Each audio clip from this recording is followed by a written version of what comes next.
আসসালামু আলাইকুম। আজকের ভিডিওটি শুধুমাত্র তাদের জন্য যারা পেটিকোট তৈরি করতে পারেন না। আজকের ভিডিওটি যদি লাস্ট পর্যন্ত দেখেন তাহলে কিন্তু খুব সহজেই আপনারা বাসায় বসে পেটিকোট তৈরি করতে পারবেন, আর যে কোনো বয়সী মানুষদের জন্যই কিন্তু খুব ইজিলি বাসায় এটি তৈরি করতে পারবেন। আর আমি এখানে খুব সহজভাবে আপনাদেরকে শিখিয়েছি কিভাবে আপনারা পেটিকোট কাটিং করবেন এবং সেলাই করবেন, তাও আবার একটি মাত্র সূত্র দিয়ে। যদি ভিডিওটি ভালো লেগে থাকে আমার চ্যানেলটিকে সাবস্ক্রাইব করার কথা ভুলবেন না, আর অবশ্যই বন্ধুদের সঙ্গে বেশি বেশি শেয়ার করবেন, এতে করে আপনার পাশাপাশি তারাও কিন্তু ভিডিওটি থেকে কিছুটা হলেও শিখতে পারবে। তো প্রথমেই আমি কাপড়টিকে একবার ভাঁজ করে দুই পাট করে রেখেছি। এখন আমরা প্রথমে ওপরে বেল্টের জন্য কাপড় বের করব। ওপরে বেল্টের জন্য 2 ইঞ্চি চওড়া আমি কাপড়টি বের করব। তার সঙ্গে আমি আরো হাফ ইঞ্চি নিচ্ছি এক্সট্রা সেলাই করার জন্য।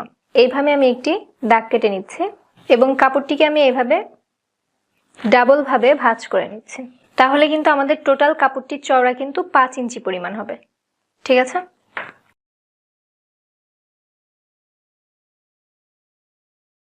তো এখন আমরা কাপড়টিকে এইভাবে ভাঁজ করব।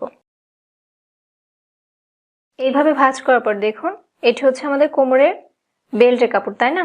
তো আমাদের এখানে হিপ হচ্ছে 40-এর অর্ধেক নিতে হবে আমাদের। তো 40-এর অর্ধেক কত হচ্ছে? 20 ইঞ্চি পরিমাণ। তাহলে আমাদের টোটাল কাপড়টির লম্বা কিন্তু 20 ইঞ্চি পরিমাণ হতে হবে। আমাদের এখানে কিন্তু আরো 7 ইঞ্চি পরিমাণ কাপড় কম আছে, তো এই 7 ইঞ্চি পরিমাণ কাপড় কিন্তু আমাদের কাটিং করে নিতে হবে। আর এখানে আরেকটি কথা মনে রাখতে হবে, যতটুকু আপনাদের হিপের মাপ থাকবে তার অর্ধেক করে কোমরের বেল্টের জন্য কাপড় কাটিং করতে হবে। একই রকম ভাবে আমরা এই কাপড়টিকে এর উপরে রেখে আমরা কাটিং করে নিব। কাপড়টিকে এভাবে ভাঁজ করে নিব। তো বাড়তি যে অংশটুকু রয়েছে এই কাপড়টুকু আমরা এভাবে কাটিং করে নিচ্ছে এর উপরে রেখে। 1 ইঞ্চি পরিমাণ কিন্তু আমাদের জয়েন্টের মধ্যে চলে যাবে। বাড়তি যে কাপড়টুকু রয়েছে সেই কাপড়টুকু আমরা কাটিং করে নিব। বেশি থাকলে কিন্তু কোনো সমস্যা নেই, অতিরিক্ত কাপড়টুকু আমরা পরে কাটিং করে নিতে পারবো। বাড়তি যে কাপড়টুকু আমরা কাটিং করে রেখেছিলাম সেই কাপড়টুকু দিয়ে আমরা চিকন করে ফিতা তৈরি করে নিব। বাদ বাকি যে কাপড়টুকু রয়েছে সেই কাপড়টুকু আমরা এভাবে ভাঁজ করে নিব। তো দেখুন, আমাদের কিন্তু দুইবার কাপড়টিকে ভাঁজ করে 4 পার্ট করে রাখা আছে। আমাদের একসঙ্গে 2টি পার্ট বের হবে, সামনের পার্ট এবং পিছনের পার্ট। তো আমি যে সাইডে আছি সেটি বন্ধ সাইড থাকবে এবং অপর সাইডটি খোলা থাকবে। দেখুন, ভাঁজ করার পরে কিন্তু আমাদের এখানে একটি বন্ধ সাইড তৈরি হয়েছে, অর্থাৎ একটি সাইড কিন্তু আমাদের এভাবে ভাঁজ করা থাকবে। তো মাঝখান দিয়ে আমি কেটে আলাদা করে নিব। তো বন্ধ যে অংশটি ছিল এই অংশটি কাটিং করার ফলে আমাদের 2টি পার্ট আলাদা হয়ে গেছে। এখন আমি এখান থেকে প্রথমে লম্বার মাপটি নিব। তো উপর থেকে আমি 2 ইঞ্চি পরিমাণ বাদ দিব বেল্টের জন্য। তারপর থেকে ইঞ্চি টেপটিকে এভাবে ধরবো, ধরে আপনাদের মেজারমেন্ট অনুযায়ী এখানে লম্বার মাপটি নেবেন। আমি এখানে লম্বা নিচ্ছি 36 ইঞ্চি পরিমাণ এবং আরো 2 ইঞ্চি নিচ্ছি এক্সট্রা সেলাই করার জন্য। এবং বাড়তি যে হাফ ইঞ্চি পরিমাণ যে কাপড়টুকু রয়েছে সেই কাপড়টুকু আমি কেটে সোজা করে নিব। এবং এখান থেকে আমাদের এখন হিপের মাপ নিতে হবে। এই সূত্রটি ফলো করলে যে কোনো মাপের জন্যই কিন্তু আপনারা পেটিকোট কাটিং করতে পারবেন। আর আমাদের এখানে হিপ হচ্ছে 40, তাই না? তো 40কে আমরা 8 দিয়ে ভাগ করব। আমাদের যেহেতু এখানে হিপ 40কে যদি আমরা 8 দিয়ে ভাগ করি তাহলে এখানে হচ্ছে 5 ইঞ্চি, তাই না? তো আপনারা আপনাদের মেজারমেন্ট অনুযায়ী যতটুকু এখানে হিপ হবে তাকে আপনারা 8 দিয়ে ভাগ করবেন। যা মেজারমেন্ট আসবে সেটা এখানে নিতে হবে। এখানে যতটুকু আমরা মাপ নিব ঠিক একইভাবে আমাদের এই অংশেও মাপটি নিতে হবে। আরেকটি কথা খেয়াল রাখবেন, আমাদের কিন্তু 2টি কলি বড় বের হবে আর 4টি কলি আমাদের ছোট বের হবে। তো এখান থেকে আমি আমাদের হিপের মাপ নিচ্ছি। আমাদের হিপ হচ্ছে 40-এর 8 ভাগের 1 ভাগ হচ্ছে 5 ইঞ্চি পরিমাণ এবং আরো হাফ ইঞ্চি নিচ্ছি এক্সট্রা সেলাই করার জন্য। একই রকম ভাবে আমরা এখান থেকেও আমাদের হিপের মাপ নিব। আমাদের হিপ হচ্ছে 40-এর 8 ভাগের 1 ভাগ হচ্ছে 5 ইঞ্চি এবং হাফ ইঞ্চি নিচ্ছি এক্সট্রা সেলাই করার জন্য। আপনারা চাইলে বড় স্কেল দিয়েও কিন্তু দাগটি মিলিয়ে নিতে পারেন।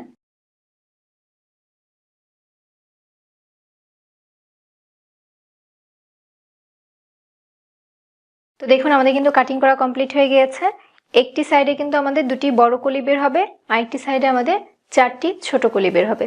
যে 2টি কলি আমাদের বের হবে সেটি কিন্তু বন্ধ থাকবে, আর যে 4টি কলি বের হবে দেখুন এরকম কিন্তু খোলা রয়েছে। এখন আমরা এই পার্টটিকে এই পার্টের উপরে রাখবো।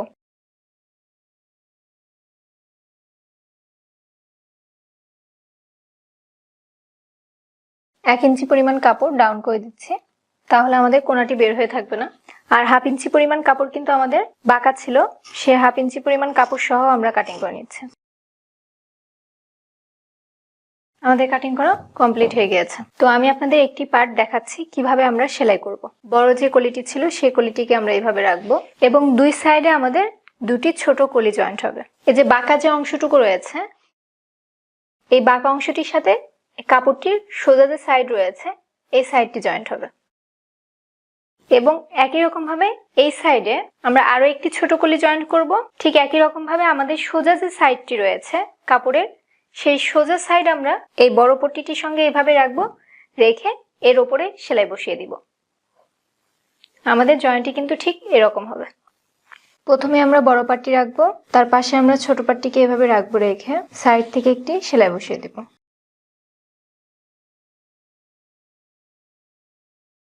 আমাদের একটি পার্ট সেলাই করা হয়ে গিয়েছে।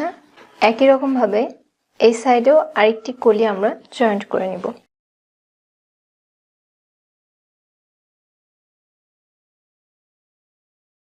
তিনটি কলি কিন্তু জয়েন্ট করা কমপ্লিট, অর্থাৎ একটি পার্ট কিন্তু সেলাই করা কমপ্লিট হয়ে গিয়েছে। একই রকম ভাবে আরো একটি পার্ট আমরা সেলাই করে নিব। দেখুন আমাদের দুটি পার্টই কিন্তু সেলাই করা কমপ্লিট হয়ে গিয়েছে। এখন আমরা সাইড থেকে সেলাই করে নিব। আর এর জন্য নিচের কাপড়টিকে আমি সোজা সাইডে রাখবো এবং ওপরের কাপড়টিকে আমি উল্টো সাইডে রাখবো।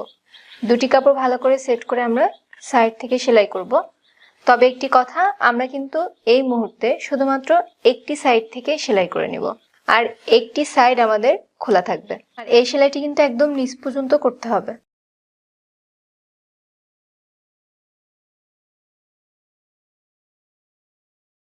তো দেখুন আমাদের একটি সাইড সেলাই করা কমপ্লিট হয়ে গিয়েছে, আর অপর সাইডটি আমাদের খোলা আছে, তাই না? তো অপর সাইড থেকে আমরা এইভাবে কাপড়টিকে ভালো করে ধরবো। এই সেলাইটি কিন্তু এখনই করব না, এখান থেকে আমাদের একটি মার্কিং করে নিতে হবে। অর্থাৎ পেটিকোটে কিন্তু সাইড থেকে একটু ফাড়া থাকে, তো কত ইঞ্চি পর্যন্ত আমি এই ফাড়াটি নিতে চাই সেই পর্যন্ত কিন্তু আমাদের একটি মার্কিং করে নিতে হবে।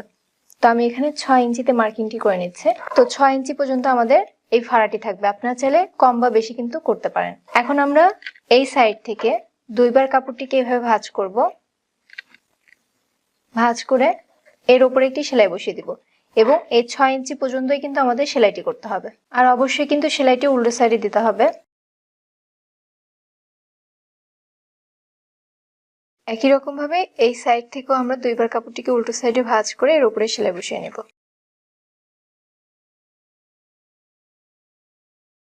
দেখুন আমাদের দুটি সাইড কিন্তু সেলাই করা কমপ্লিট।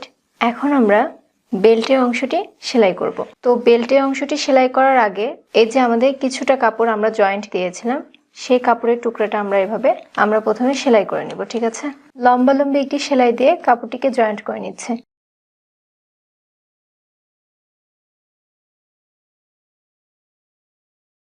এভাবে একটু নখ দিয়ে ঘষে নিচ্ছে এবং এখানে আমরা এইভাবে কাপড়টিকে আমরা এখন রাখবো, রেখে এর উপরে আরো একটি সেলাই বসিয়ে দেব।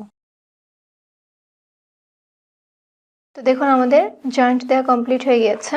আমাদের যে পেটিকোটের যে কাপড়টি ছিল সেই কাপড়টিকে এভাবে রাখবো, রেখে মিলিয়ে ধরে আমাদের সেলাইটি করতে হবে। তো আরেকটি কথা বলে রাখি, সেটি হচ্ছে, তো দেখুন এখানে কিন্তু একটি কাপড়ের পাড়ের অংশ রয়েছে, তাই না? তো এই পাড়ের অংশটি যদি থাকে তাহলে কিন্তু আপনাদের এইভাবে দুইবার কাপড়টিকে ভাঁজ করে সেলাই করতে হবে না।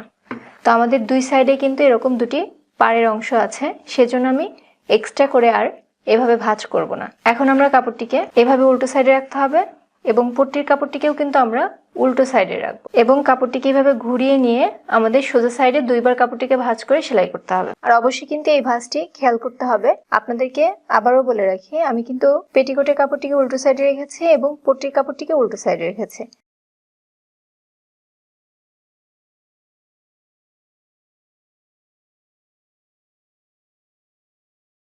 যখন আপনারা লাস্টে আসবেন, যদি এরকম হয় যে পেটিকোটের কাপড়টির থেকে বেল্টের কাপড় বড় হয়ে গিয়েছে, সেই ক্ষেত্রে আপনারা কি করবেন, তাই না? তো সেক্ষেত্রে এরকম সমানভাবে মিলিয়ে ধরে অতিরিক্ত যে কাপড় এই সাইডে থাকবে সেই কাপড়টুকু কেটে ফেলবেন, কিছুটা অংশ বাড়তি রেখে। কারণ আমরা যখন এই অংশটুকু কেটে ফেলবো তখন আমাদের কিন্তু এইভাবে দুইবার কাপড়টিকে উল্টো সাইডে রেখে আমাদের এর উপরে একটি সেলাই বসিয়ে দিতে হবে। ঠিক আছে, তাহলে কিন্তু ভালো একটি ফিনিশিং আসবে।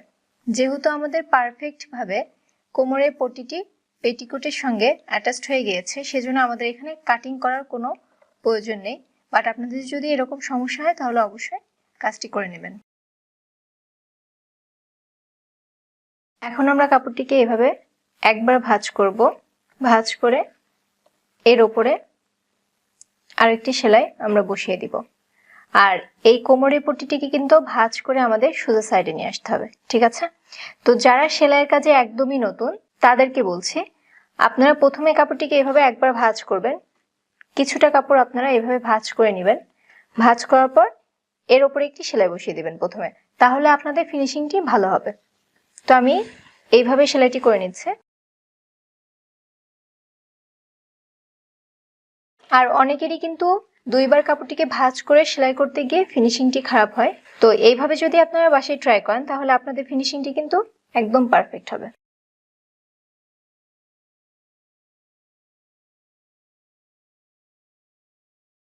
তো আমাদের সেলাই করা কমপ্লিট হয়ে গিয়েছে। তো এই সাইডে কিন্তু সেলাই করা হয়ে গেছে। এখন আমরা কাপড়টিকে এভাবে ভাঁজ করব।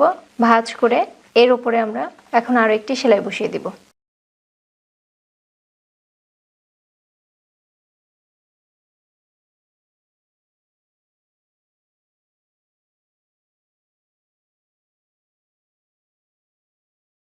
তো দেখুন আমাদের সেলাইটি করা কমপ্লিট হয়ে গিয়েছে।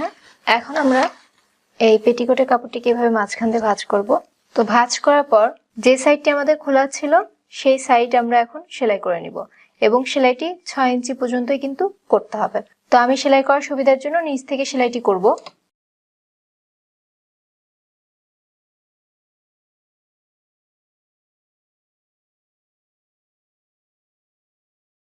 এখন আমরা নিচে ঘেরের অংশটি সেলাই করব। আর নিচে ঘেরের অংশটি সেলাই করার জন্য এইভাবে কাপড়টিকে দুইবার ভাঁজ করে একটু চড়া করে ভাঁজটি দিতে হবে।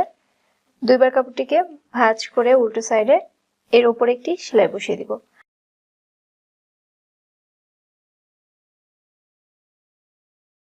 তো পুরো রাউন্ডে কিন্তু আমাদের এইভাবে সেলাইটি করে নিতে হবে। ফিতাটি তৈরি করার জন্য আমি এখানে 1 ইঞ্চি চওড়া কাপড় নিয়েছি। তো কাপড়টিকে এভাবে আমরা দুই সাইড থেকে ভাঁজ করব এবং মাঝখানে আরো একটি ভাঁজ দিব। ভাঁজ দিয়ে একটি ফিতা তৈরি করে নিব। এর উপরে একটি সেলাই বসিয়ে দিব।